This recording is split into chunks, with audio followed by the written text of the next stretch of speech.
I think that Laura was making a key point that solitude and community need not be sort of a binary opposition.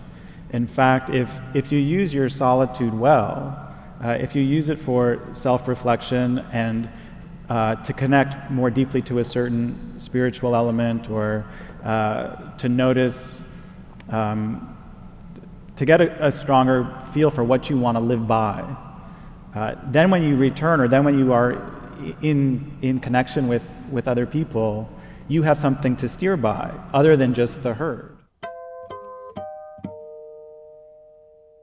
Why Thoreau today? I just begin by saying that this 200th year changed Thoreau for me. He was, for me, the iconic hippie. I think of him now as something vastly more likable even, but an American immortal who got there the hard way, against the grain of his town, his famous town of Concord, and his times. By now, he is the heroic nonconformist who modeled his brief life on religious convictions that every human being has an original relation with divine spirit, and that on earth a man must become a majority of one. So he made a dissenting record, living apart, walking the woods, more like an Indian he felt than a Yankee, never to church, never married, never voted, and he didn't pay his taxes. He talked to the trees as almost people, and he caressed the fish in his stream as almost children. He was manly and able, but rarely tender, his friend Emerson said. But he did win Emerson's obituary praise that I think flatters all of us to this day. Emerson said, "No truer American existed than Henry Thoreau." And it's a great pleasure, just an hour, to think about why. We'll begin the panel on the far end with Howard Axelrod, a wonderful writer and teacher who wrote a book last year in 2015, published in 2015, called The Point of Vanishing, a memoir of 2 years in solitude. Howard Axelrod, everybody will take a short crack at the general subject of why we're on today, and then we'll open it up as if a dinner party without food, so to speak. But Howard, get us started. So, as Chris said, I lived in solitude for 2 years in northern Vermont. When I was 25, I moved to the Northeast Kingdom. And I did go to the woods to live deliberately, but more than that, I was thinking about what shaped the way I saw. A couple years before I went, I was blinded in my right eye, just in a freak accident playing basketball. I was a junior at Harvard at the time. And after that happened, I became very aware of blind spots. Physical blind spots, of course. I lost some peripheral vision on my right-hand side, and I lost depth perception. So sometimes I would crash into people on my right in the dining hall or walking down the street. But in addition to physical blind spots, I was also more aware of blind spots in a vision, of sort of the inner eye, blind spots of assumptions, blind spots of things I took for granted or had taken for granted. And so I was really curious to find out not what the ophthalmologist could tell me about my eye, but the kinds of things that wouldn't show up on the eye chart. And the only way to do that, it seemed, was to take away all the things that shaped my inner eye, or at least that I knew was shaping them, and to see what I would find when I was just in the woods. And it's something that Thoreau talks about too, although these passages are often less remarked upon, because consciousness is a very hard thing to talk about. But the paragraph before, in Walden, before he says, "I went to the woods to live deliberately," he talks about wanting to carve and paint the very atmosphere and medium through which he looks, which morally we can do. He says, to affect the quality of the day, that is the highest of arts. So that's what I was up there, to see what was it that shaped the way I saw, and if I removed all those things that maybe I couldn't tell were shaping the way I saw, what would I find? What would happen if I was only living my days in the woods? How would I see then? What would I see? What would happen to my sense of time, my sense of space, my memory? And what would happen when I then returned to society with that experience? Oh, thanks. That's just to start. Laura Dassow is the author of an absolutely spectacular biography. Everybody should have it. More and more recognized, not just as a great life of Thoreau, but one of the great American lives, up there with Leon Edel and Henry James, and the absolute pinnacle classics of American biography. Laura, take a slice. Anybody you want. Oh no. The way I tell the story of how I came to Thoreau always starts with growing up during the years of the Vietnam War. I grew up on the West Coast near Seattle. I was a duck and cover kid. Those of you who remember that, we were all expecting the atomic bomb to fall at any moment. We were instructed not to look at the flash. That never made sense to me, but I was also instructed that if the flash came, to duck and cover, and I was in a school where the windows were about 30 feet from floor to ceiling, great vaulted ceilings, and my desk was on the end of the row, and it was just one of those little tiny, armrest desks. So we were instructed to take the drill, and I would do the drills, and I would be huddled under my little desk looking at the windows thinking, the adults are mad. And I would bring in the newspaper off the front porch when I came home from school, a little older, and be reading about casualty accounts from the Vietnam War, and I would be thinking, the adults are mad. And somewhere in there, I picked up a paperback copy of Henry David Thoreau, Walden, Civil Disobedience, and I think he helped me to get a grip on the present. That is, there's, I think, a double sense here. One is looking at Thoreau and thinking, if he could go through the time that he went through and still stand out as a writer and thinker of such courage and such originality, well, then one should try to live up to that. And then the other sense was that I was in the present moment, and I still feel this, although time present is now many years in what was then my future, that he would write words that I could read in these circumstances, that he actually believed that there was a future, that there would be readers, that he understood in some really fundamental way that we would be lost and afraid too, and that we too would risk despair as he did, that he could show us how that kind of despair could be an occasion for renewal, always perpetual renewal. And the evidence is right there in that I was reading the words that he put onto paper, not knowing that we would read them, but I was reading them, and so were a lot of other people. So that kind of gift, again, I wanted to live up to it. So he's always been a part of my life. I lead an academic life most of the time. So that means teaching, writing, professorship work. But the lodestone has always been Thoreau. Thank you. To be continued. There are, as we said, several angles and several media represented on the subject of Thoreau tonight. Paul Turano teaches at Emerson, and his take is through visual media. Paul, you explain. So I'm a visual artist, and a lot of my work is in film, and I've sort of explored the theme of human ecology, our human interaction with our natural and man-made environments. And about, now over 7 years ago, I started a project called Wander, Wonder, Wilderness. And briefly, I'll show you, in a few minutes, I'll show you an overview of the project. But it's really about using green spaces and urban wilds in Boston as a way to connect with nature and the teachings of nature. And my experience with Thoreau goes back to high school when we mounted a production of The Night Thoreau Spent in Jail, where we read the essay on civil disobedience. And this was the 80s during Ronald Reagan. And so from my perspective as a punk rock kid, there was elements of his philosophy that really resonated with me in my contemporary relationship to political consciousness. But his teachings around nature were very formative for me. I grew up in the woods in southeastern Connecticut. When I moved to Boston, I was living in the city for the first time, and fortunately we're lucky here to have so many green spaces, among them Walden Pond.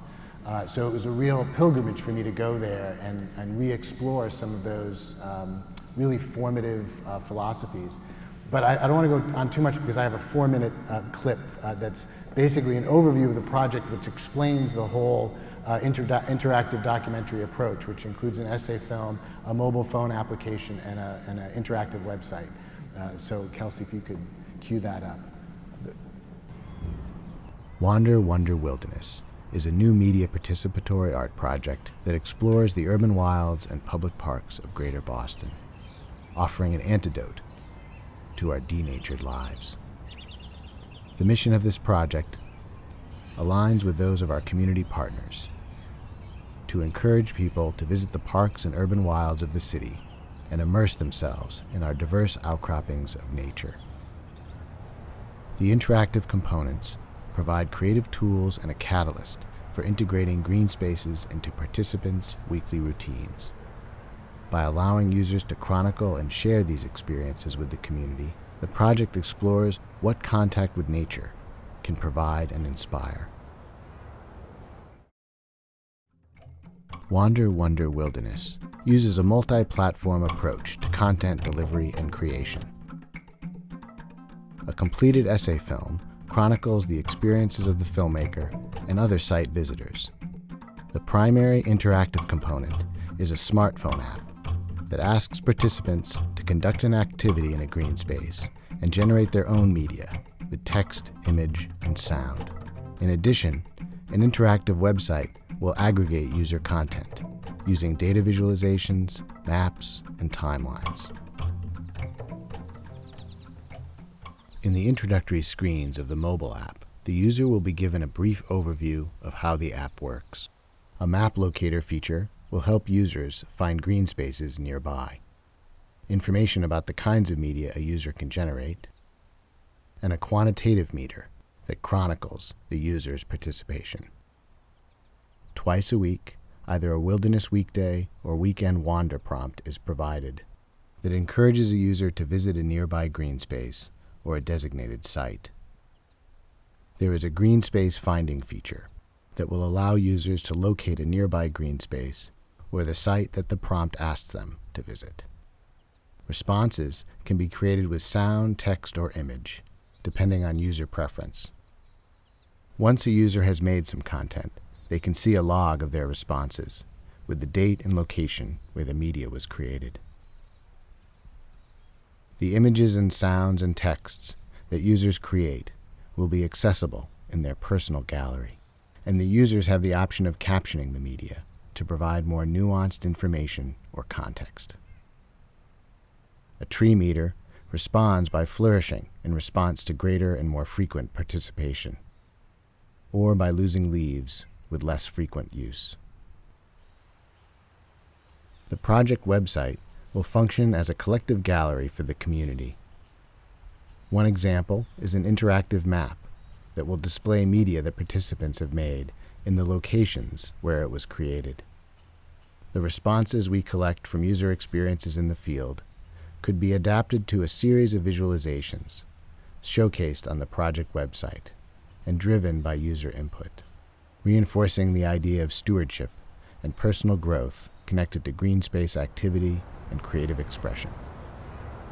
These galleries would evolve over time and present an ongoing record of our collective experience in green spaces. We also envision educational applications for the project that would provide a creative and empowering opportunity for young people. We've already begun exploring the concept as a location-based learning tool for outdoor education, and are scheduled to work with additional partners. As a community-based initiative for urban green space wanderers, the project highlights the potential impact that urban wilds and green spaces have as an antidote to our denatured lives. Participants will have an opportunity to partake in this collective journey and to consider their own relationship to nature, illuminating the potential for restoring a symbiotic ecological balance.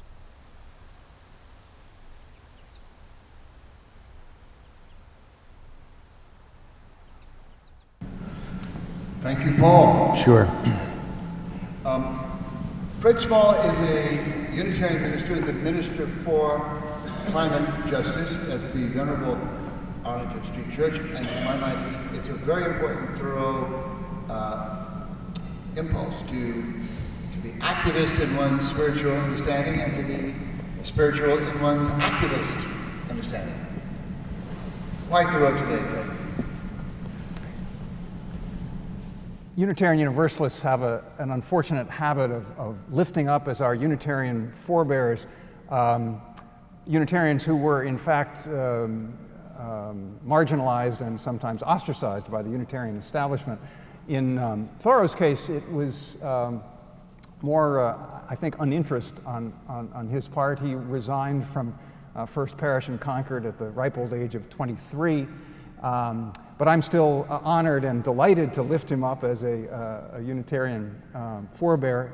He was certainly a huge influence on my life. Civil disobedience has been part of my consciousness, part of my activism for almost as long as I can remember. I was a child during the civil rights movement, deeply impacted by that. I came of age during the Vietnam War era and resolved to go to prison rather than fight in that terrible war. And fortunately for me, a high draft number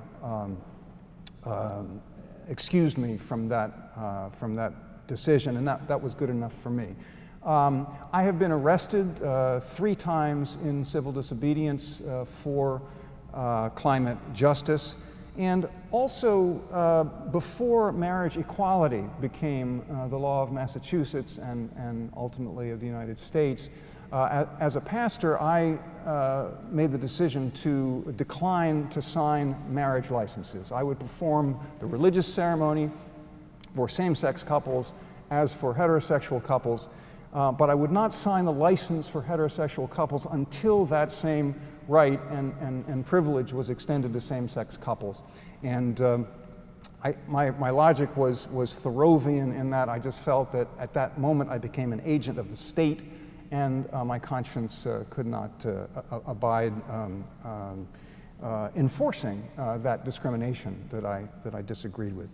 More broadly, I love Thoreau for the reason that you suggested, Chris, that he refused to choose between his nature mysticism on the one hand and his political activism on the other. He held them both in tension, sometimes painful tension, but he insisted on living in both worlds because he knew ultimately those worlds were the same. And I love that scene in your book, Laura, where even in residence in his cabinet, Walden, he hosted a lively meeting of the Concord Female Anti-Slavery Society. So far from withdrawing from the world, he said, no, even here at this sacred place of Walden, we must face injustice in the world and do something about it. So I think today that is so important to walk in both worlds of the spiritual and the political. Thank you. Maria Madison is a public health doctor who presides at the African American History Site in Concord, Massachusetts. It was a center of thinking and some agitation and endless talking about the slavery issue in Thoreau's time, largely because of Thoreau. Maria. I'll answer 2 questions. The first, why Thoreau today? When I look over some of his journal entries, particularly in the 1850s, 3 things stand out for me. The first being that he refers to facts, helping us to understand and create an understanding of truths. And when I think how he did that, it was because he wrote incessantly. Plenty of other people that Laura's written about, Alexander von Humboldt, wrote about nature, wrote about anti-slavery and abolitionism in a way that Thoreau never did. But his beauty was he wrote. That's how he documented facts. They became truths because he wrote so much. That resonates with today because we have to use cell phones, for example, to document inappropriate interactions between people in positions of authority and or blacks on the street. The more we photograph those facts, hopefully we're building a canon of truths. Thoreau also talks in his journal entries about people who go under the radar. It was almost one of his priorities to write about people who go under the radar, the common man, the Irish in the woods, or the Africans or people of African descent. We established a house that commemorates the legacy of some of those individuals. It's called the Robbins House in Concord. And the inhabitants of that house, Thoreau wrote about in his journal entries. And we get to learn about how they also challenge and or take upon themselves the moral obligation to stand up for civil rights. And hopefully we can talk about that a little later, about some of the African residents of Concord who also challenged civil rights in the 19th century and how that resonates with today.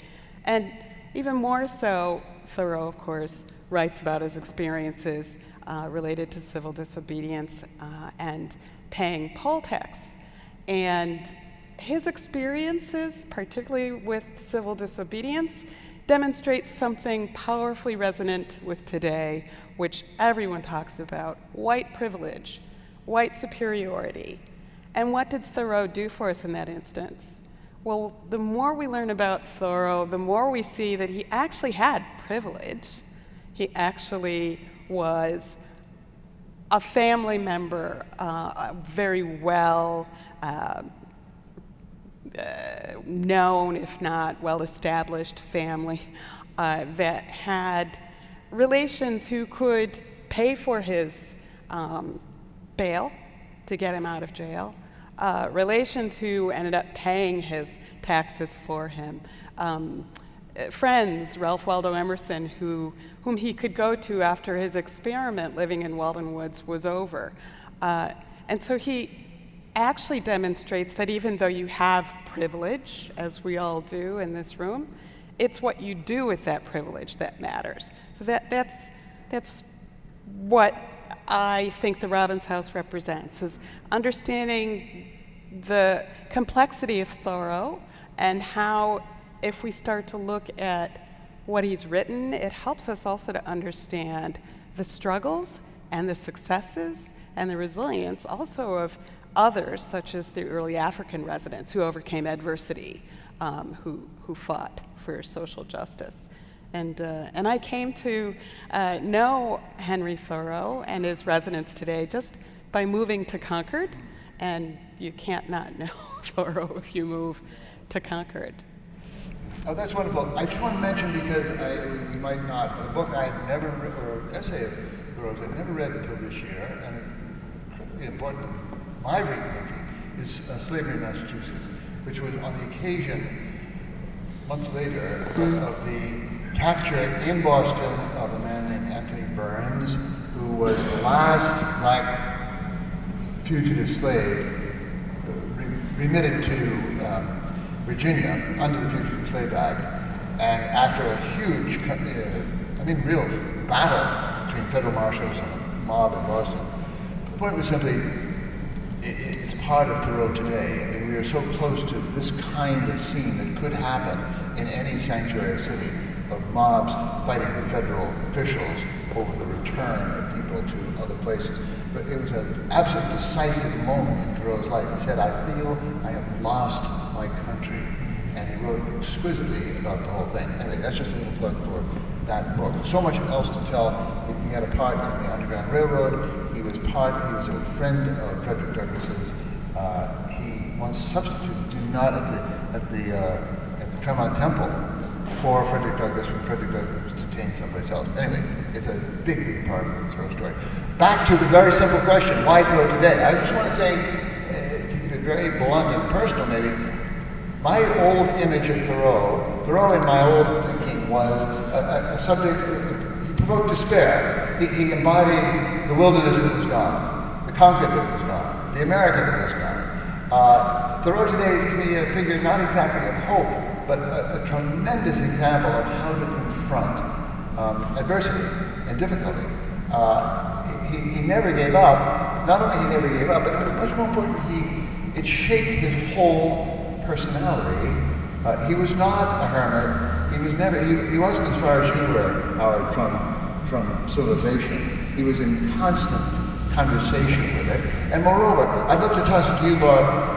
One of the things, it's not news exactly, but there was never any pristine wilderness in Henry Thoreau's life. The Industrial Revolution had arrived. It had polluted the Concord and Merrimack rivers. It was rampant in his own town. And so it's different when you think that he was talking back to a reality, not pining over a vanished world. But develop that. Yeah, I think that's something we lose sight of. I mean, part of my mind is going to, in a way, we want or need a kind of wilderness out there, that pure space. But you won't find it in Thoreau. I mean, so we might want it, but that's not the place to go to locate it. Because, of course, Concord had been inhabited for 10,000 years. Very, very recently, the English had come in and displaced the native peoples, but human beings had helped create that landscape. And Thoreau knew it and was fascinated by that very fact. And even when he had the invitation to go to Maine to see what we might think of was wilderness, what he was actually experiencing was a heavily logged over landscape, and what he tracked was the signs of the logging, the cut trees, the log booms, the dams that had been built to float the logs down the Penobscot River. And it wasn't that he was saying, this is an outrage, I wanted wilderness and this ain't it. But there's a kind of, it's like when he goes to Walden Pond, I think he would have loved, and I wonder what your thoughts are, I think he would have enjoyed, benefited from, been sort of entranced by the experience of solitude. And in some ways, I think he sought that, but the circumstances that enabled that solitude, the railroad train was just a few feet away, it was right by the main road, and I mean, that was the chance he had, and he took the chance. That is, Emerson enabled him to build on that land. So there he was, trying to realize one kind of a dream, and another kind of possibility opened up. And there's part of the kind of resilience he displays and the ability to sort through what life is actually handing him and saying, all right, if I'm going to be right between the railroad and the main road, I'll write about the railroad, I'll think about the railroad, I'll think about modernity and the Industrial Revolution. He goes up to Maine and he thinks, all right, they're logging, I'll think about logging, I'll think about what this does to the wild and what kind of human relations there are. So it's that willingness to examine and pivot and try to hold a kind of, what does this mean to me, and what is my relationship to it? And can I go to Howard? Yeah, I'd like to. You have a speech already. I just want to ask you, how close does a man in the woods get to that spirit? Not just observing the ferns or the arrowheads or whatever, but to the deeper spirit of this man. Well, I think that Laura was making a key point, that solitude and community need not be sort of a binary opposition. In fact, if you use your solitude well, if you use it for self-reflection and to connect more deeply to a certain spiritual element, or to notice, to get a stronger feel for what you want to live by, then when you return, or then when you are in connection with other people, you have something to steer by, other than just the herd. You have something to offer, you have something to say. And I didn't go to the woods in order to stay in the woods. I went to the woods in order to return and to have something to return with. And I think that's very clear in Walden, that's what he was up to. I do think that there's, if you read his journals, the tone is different. He at heart, he is a poet, I think, and then also an activist, but maybe a poet first. And from his experience as a poet, he's then moving out into the realm of activism. But because he's a poet first, he has more to give as an activist. So that's I just caution the notion that either you live as a hermit or you live in solitude, or you are engaged in the community. I think that one benefits, I mean, they both benefit each other and ought to. Laura? Yes. So to add to that, most of Thoreau's life, and of course the years that I find most fascinating, are when he does return. And yes, this was always going to be a moment in his life. And so he was ready to leave. He was ready to put it behind him and come back to town. But literally, you can go to Concord and look at the house that he lived in for the rest of his life. It's literally on Main Street. So it's a wealthy part of town, and his family had a very fine house, and he had the attic part of it, and that was his base. And the point was that anything that was real and true that he brought back from solitude, sporadically solitary life at the pond, anything that he brought back would have to be real, just as real on Main Street, or it wasn't real at all. And so the fascinating years to me are the years when he is back from Walden trying to figure out how to maintain that kind of serenity and groundedness and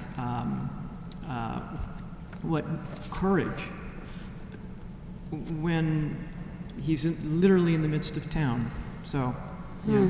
Can I ask for a small religious question that sort of really fascinates me about Thoreau, and even more today than in his time, which is to say, he was not a believer. He didn't go to church. He didn't adopt any dogmas, but he was insistent about seeing another dimension of our life. One thing I had never made it, I don't think, until this year, to the very end of Walden, and this incredibly beautiful little story he tells, sort of New England folklore about a man who discovers, or a family who discovers, they hear this scratching, and eventually, out of the applewood table in their kitchen comes a little bug.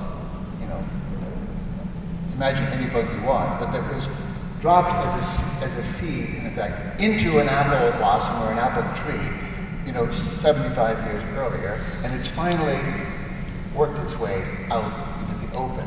And Thoreau ends with this kind of dismay, but he says, is it not incredibly wonderful and marvelous, beautiful to imagine? He says something, what is sweeter than the thought of resurrection and immortality?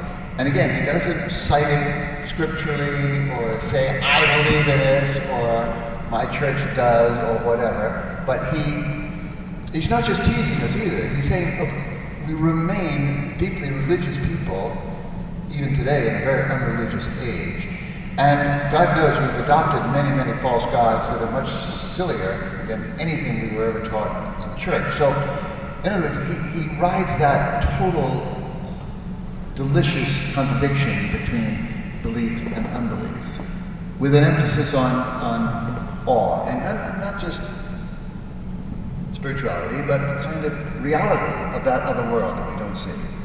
Fred, how did he do it, and how do we apply that today? Well, he saw nature as its own scripture, as its own revelation, and a more authentic one than any book he ever encountered. Galileo said something like that. Well, at the start, right? Others have, but he really lived that. He believed it. I have preached on that story of the bug that you just told because it's such an amazing metaphor for hope in hard times. That something could survive such a hostile, unfriendly environment, and then suddenly spring forth alive. I'm getting chills just thinking about it.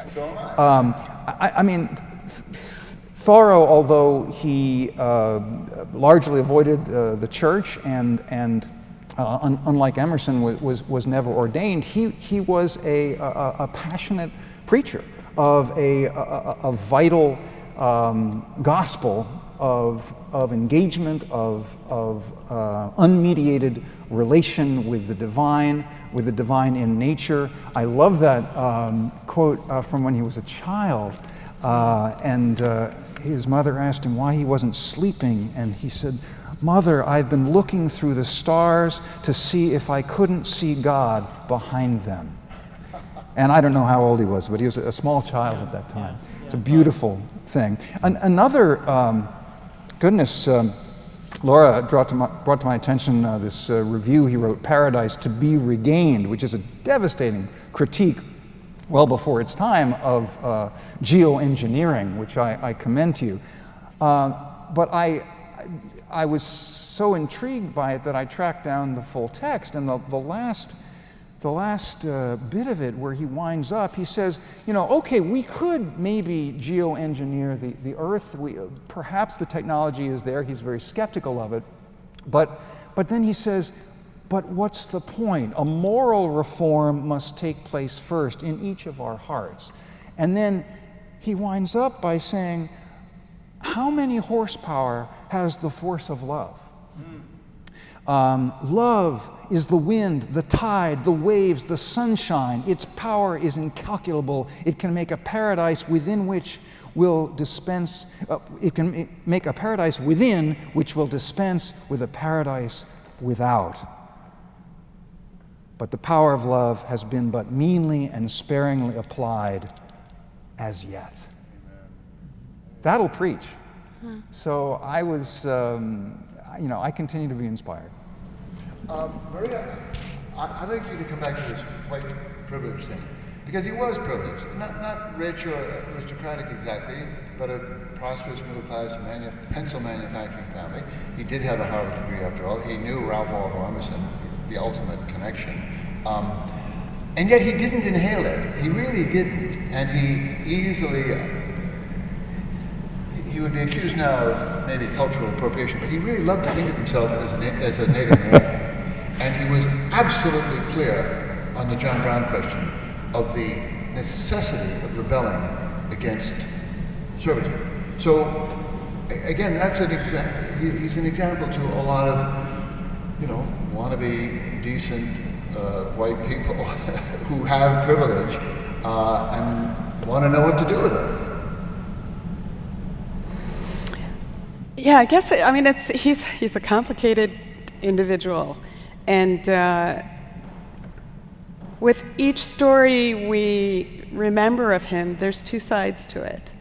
Living 2 years, 2 months, 2 weeks in Weldon Woods is an experience in economy and self-sustenance. But he was doing so after observing others who were forced to live there, eking out a living, well documented in Lise Lemire's book, Black Walden, Zilpa, Cato, Brister, the Irish, forced to live in a less than arable, less than farmable land. The Africans who lived there before him, 2 at least, died from malnutrition. 1 had scurvy, we were talking about. And so they did not choose to live there. They were forced to live in the places that we romanticize. He chose to live there and then documented nature. And then he documents those individuals beautifully as if he was documenting the flora and the fauna. He doesn't describe necessarily their hardship. He doesn't describe what happened to them, what came to them. Elise Lemire does that for us as well as others.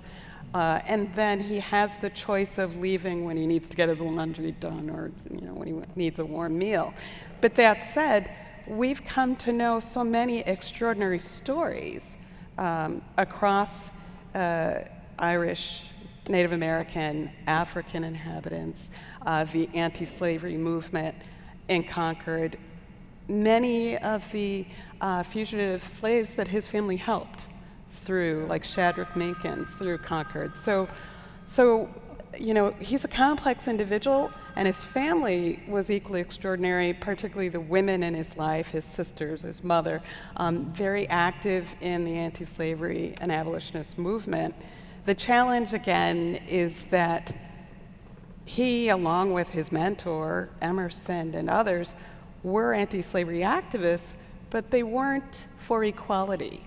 They weren't necessarily interested in sitting next to the same Africans they were trying to assist during that period. So it's a complex individual. I'm just struck, though, that he was not daunted by his privilege. He was not perfect across the board either. But he reminds me of my minister at the 12th Baptist Church for many years, Michael Haynes, whose family was Barbadian, and his mother used to say to her enormously talented sons, including the great drummer, still drumming, Roy Haynes, don't live beneath your privilege. In other words, use your privilege. Yes. Get busy. Yes. So you're privileged. So what? Yes. And you can't opt out because of your privilege either.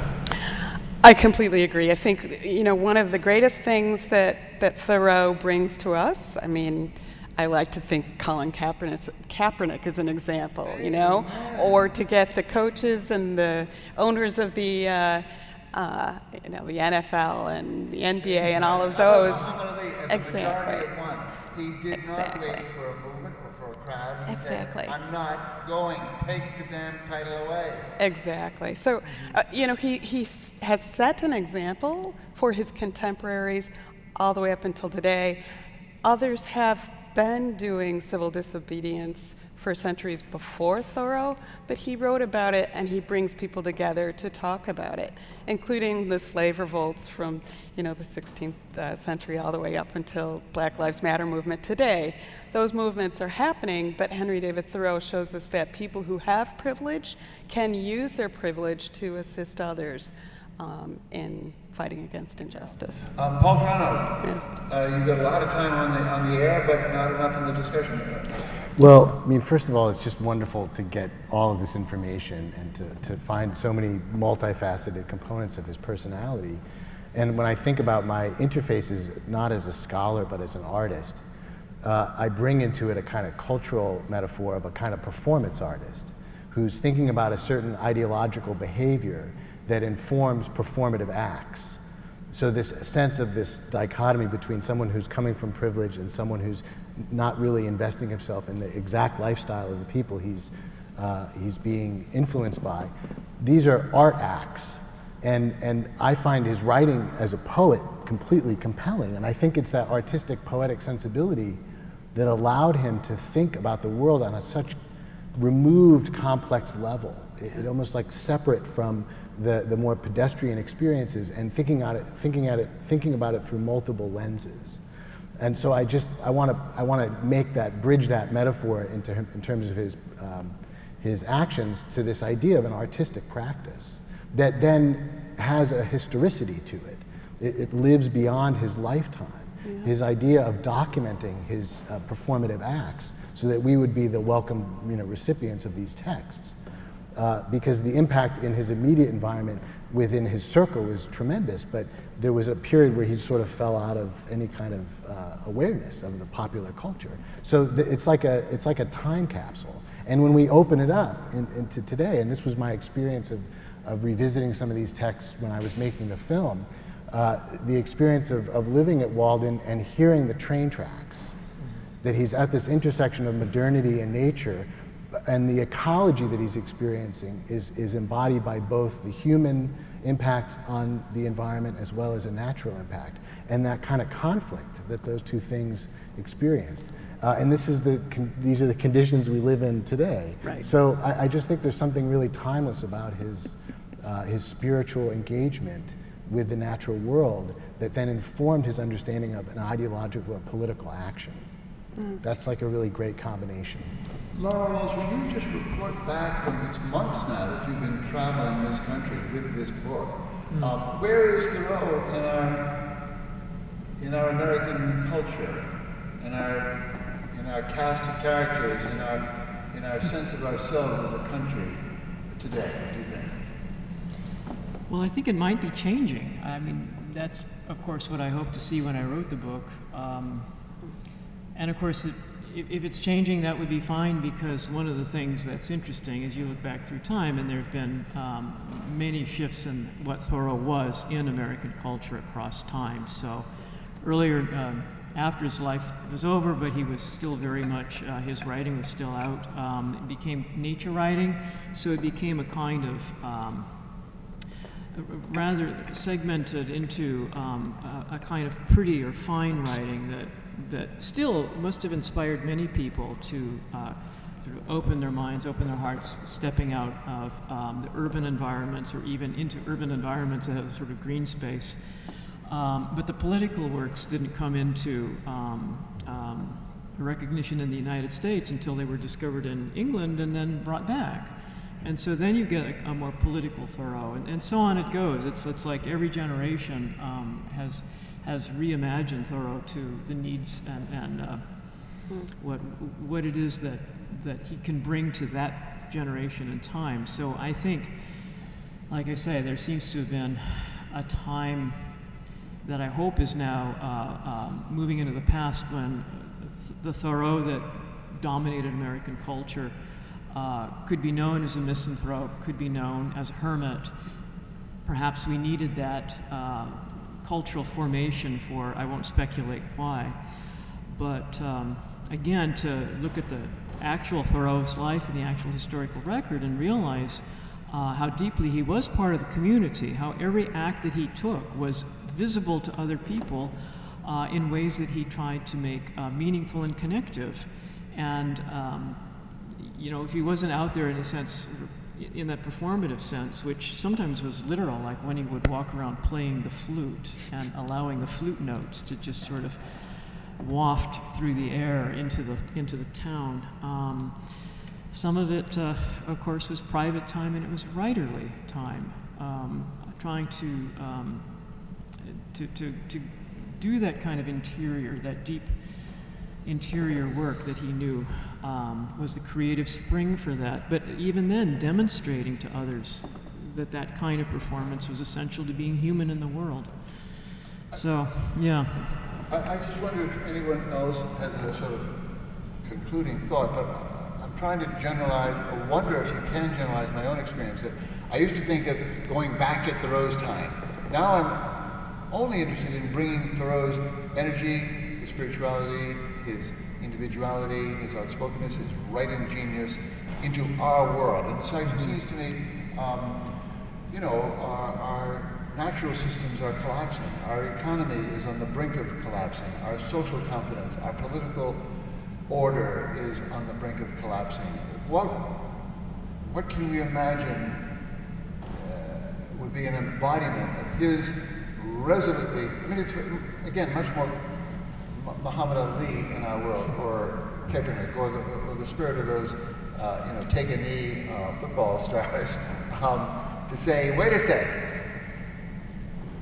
well, let's talk straight about the situation we're in. Howard? Yeah, I think I have something that might at least approach an answer to that. So the question of why we treated him, or why recently we've thought of Thoreau as a misanthrope and as this hermit, I think it goes with the same idea as how we needed wilderness. We needed an idea of wilderness, even if we weren't going to go there. There's something restful about that. There's something reassuring. There's untouched wilderness somewhere. And alongside that, we needed the idea of a wild man. We needed someone to inhabit that wilderness who was not a part of us, who was a misanthrope, who was married, who was maybe frightening and a little too hairy and bushy, and keep him, he's the abominable snowman, keep him sort of away, but it's good to know that he exists because wildness still exists somewhere. And I found that sometimes when I was meeting people after my book came out, they wanted to sort of see me as this wild other. And oh, how fascinating, that's still possible. There's nothing that frightens me more than solitude, or there's nothing I'd want to do more than go into solitude, and yet, it's impossible, it's so far removed from everyday life. And what I was trying to say, or would sometimes try to say, is that it shouldn't be so far removed. The idea of solitude, the idea of self-reflection, is not self-absorption. There's an enormous difference. And if you can take the time to reflect and to get your moments of solitude, even if you live on Main Street, even among the crowd. Then maybe you have something to offer. You can think for yourself, and you can resist.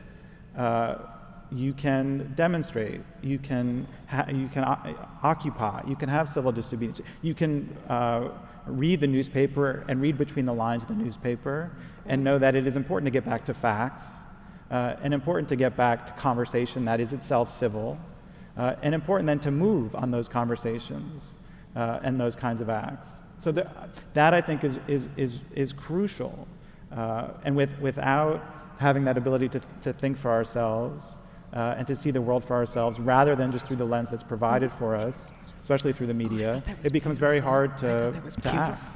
One of the things that people overlook when they read Thoreau is exactly in line with this. Everything that he wrote that got published, he would read to his townspeople first.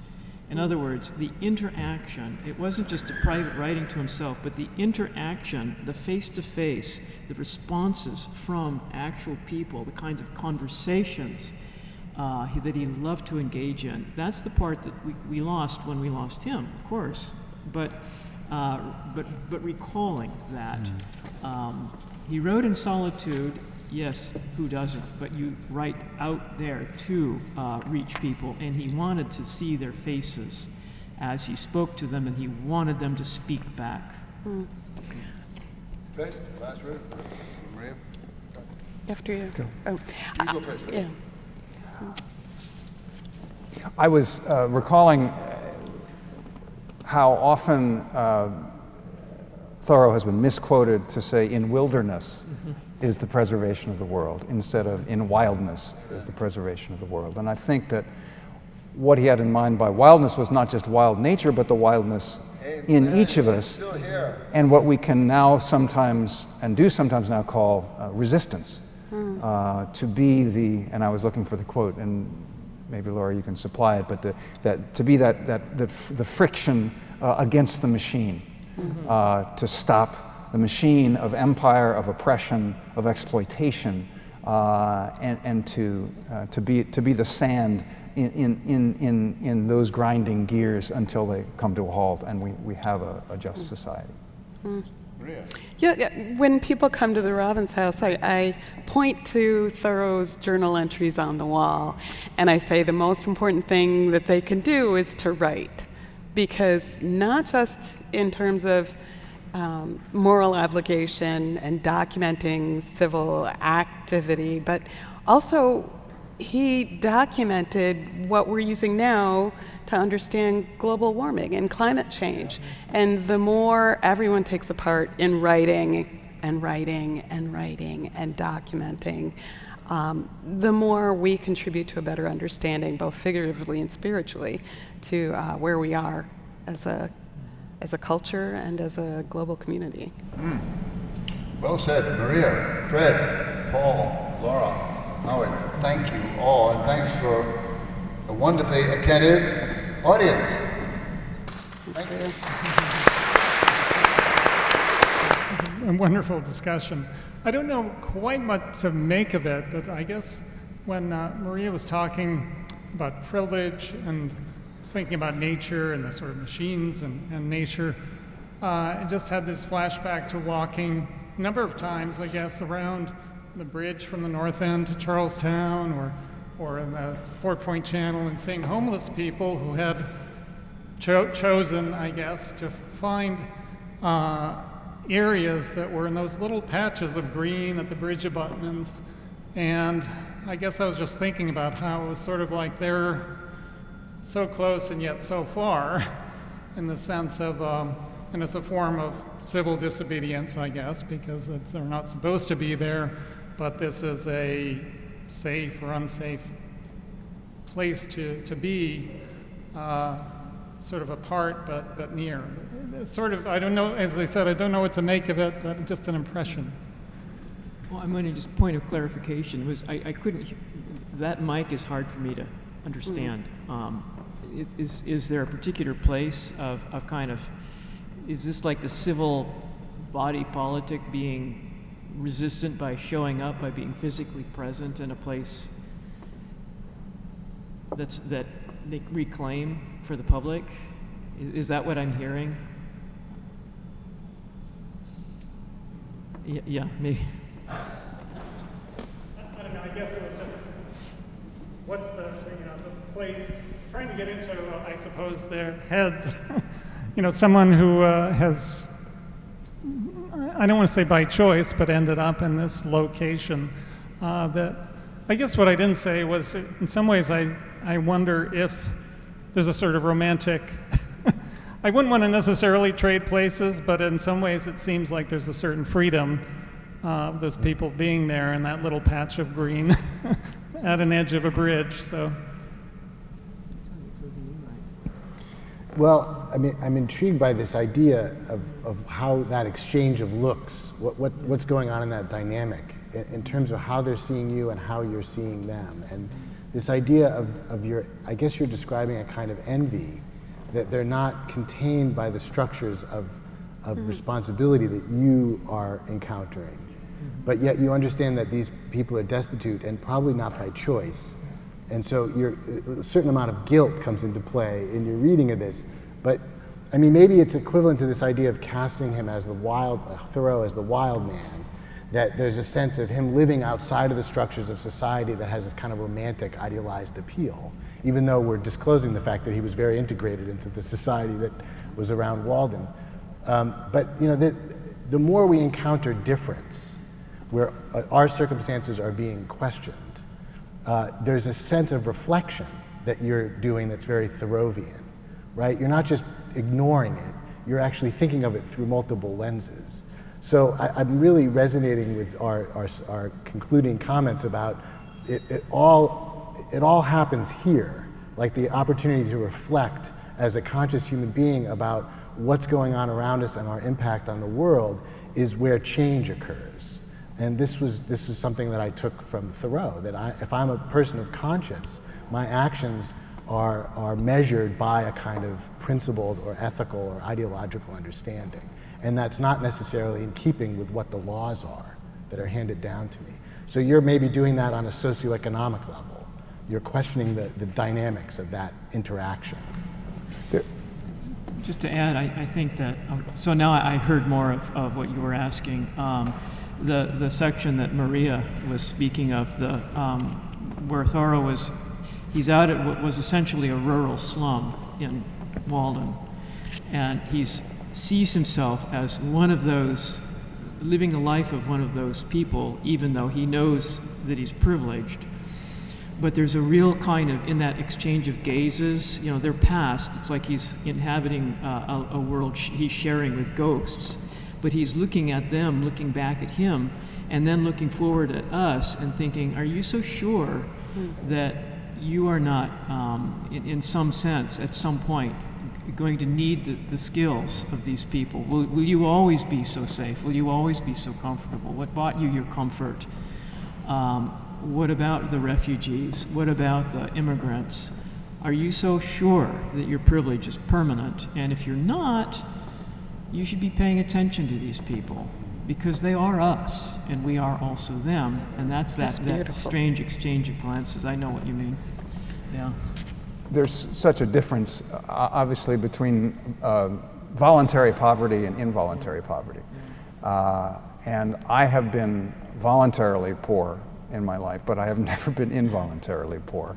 I guess I would, so I never want to speak for other people that are beyond, in circumstances that I have been privileged to escape. I would be interested in having the conversation with those people themselves, to initiate that conversation and say, what is it like for you? Tell me about your life. Not as a as a field anthropologist, but just one human being to another.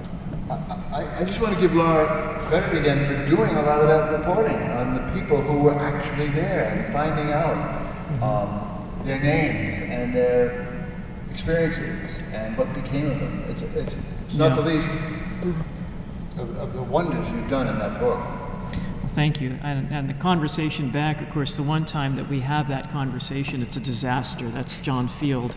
So It does not go well, and I think part of why it doesn't go well is Thoreau lectures, and here's how you ought to live, and he doesn't listen.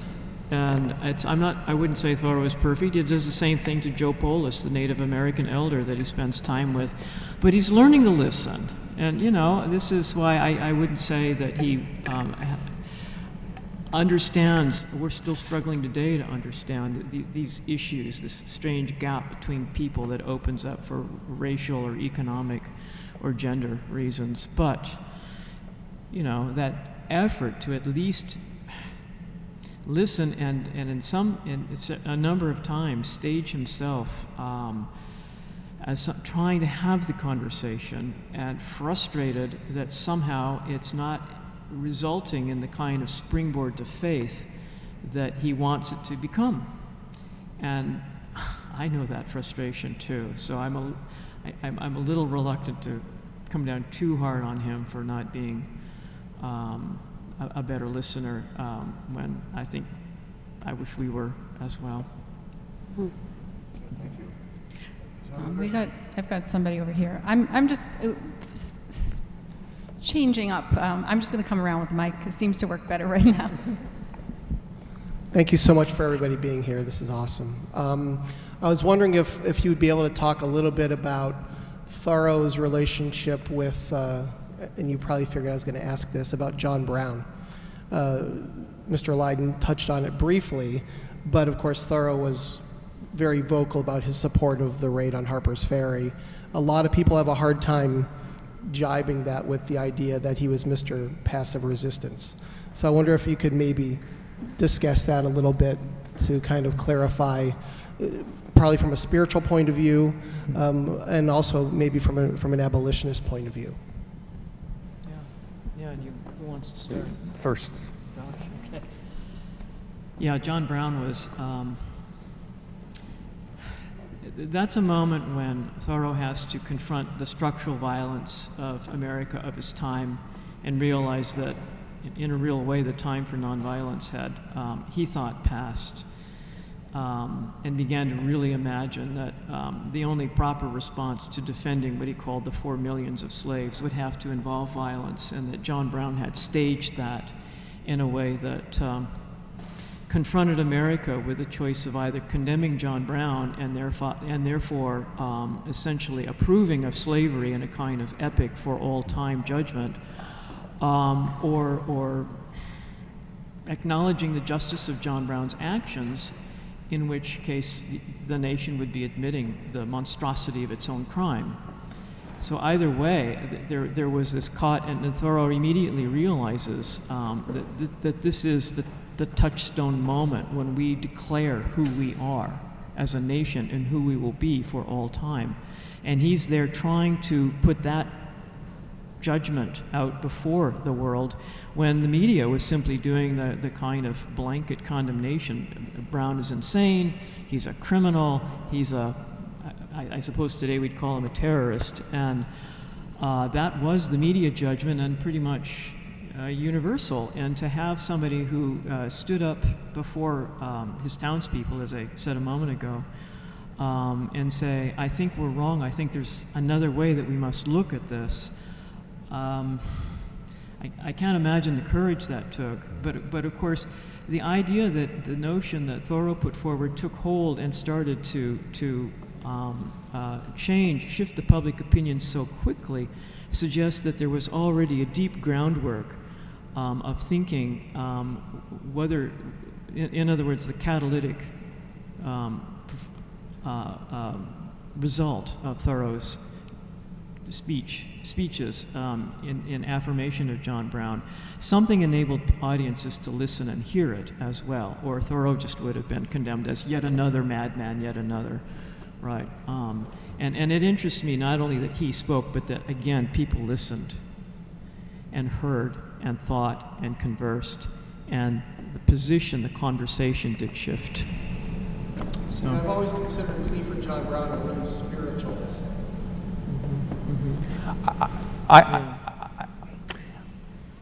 I really felt for Thoreau as I read that that period in his life. As someone myself who aspires always to nonviolence, and I felt that he was, and of course the nation was placed in this untenable moral posture, but an inescapable moral posture, because the United States was founded on this fault line of slavery, and so an earthquake was inevitable, but very painful. I think Thoreau struggled, as we still do, with how do you maintain a posture of nonviolence in a deeply violent system, and how do you resist nonviolently? Is that possible? And I haven't certainly answered those questions myself.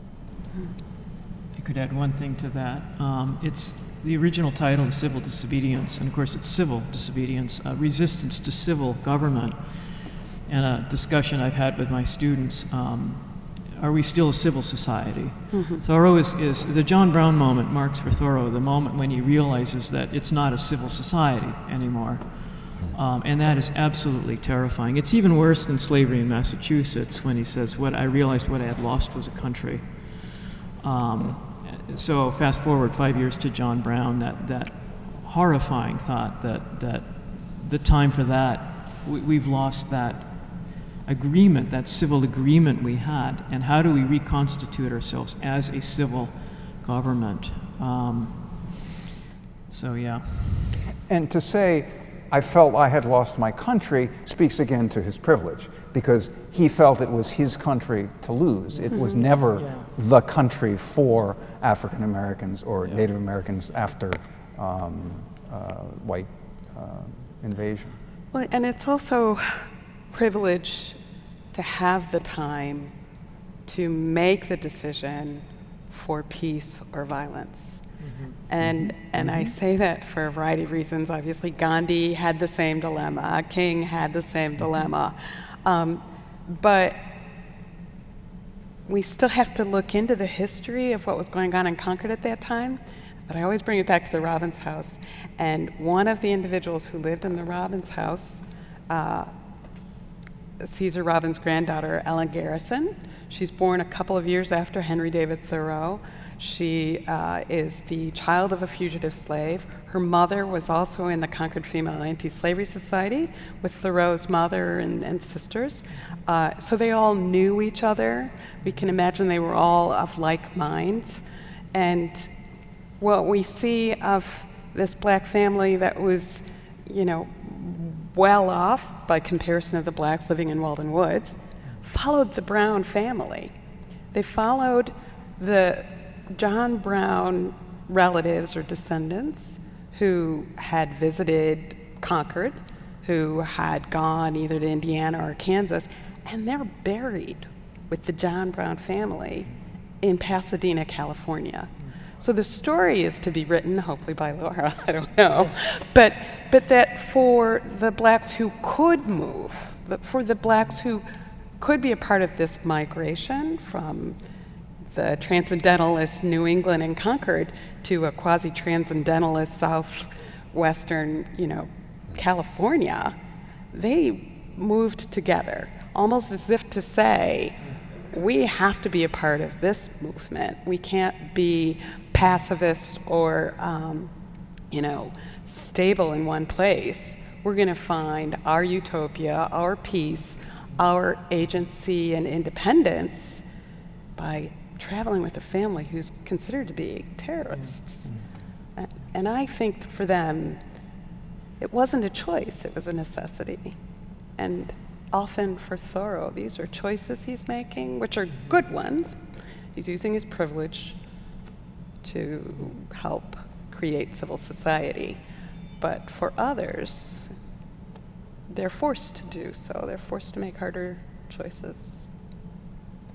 It's a guess, hypothesis. I just mentioned Frederick Douglass in this context. I think Thoreau learned a lot from Frederick Douglass, also Lewis Hayden. He knew both of them, and Frederick Douglass became a friend of his sister's. So I'm convinced, because of the coincidence of timing and also the kind of rhetorical background to the use of the phrase, that when Douglass uses the word resistance in telling his story of how he went, as he says, how a slave became a man, that the resistance was the key word that Douglass used. We know that Thoreau read that narrative just as he was moving to Walden Pond, and resistance to civil government is the phrasing that he uses just a few months later, that word resistance is his considered deliberate choice from Frederick Douglass against a school of non-resistors who would have said absolutely never any resistance of any kind. Thoreau is saying, no, I'm sorry. If Douglass says that resistance is the only way, even at risk of your life, we've got to take that seriously. Yeah, nice. Thank you all. It's 8 o'clock. Wonderful evening. Thank you. Thank you.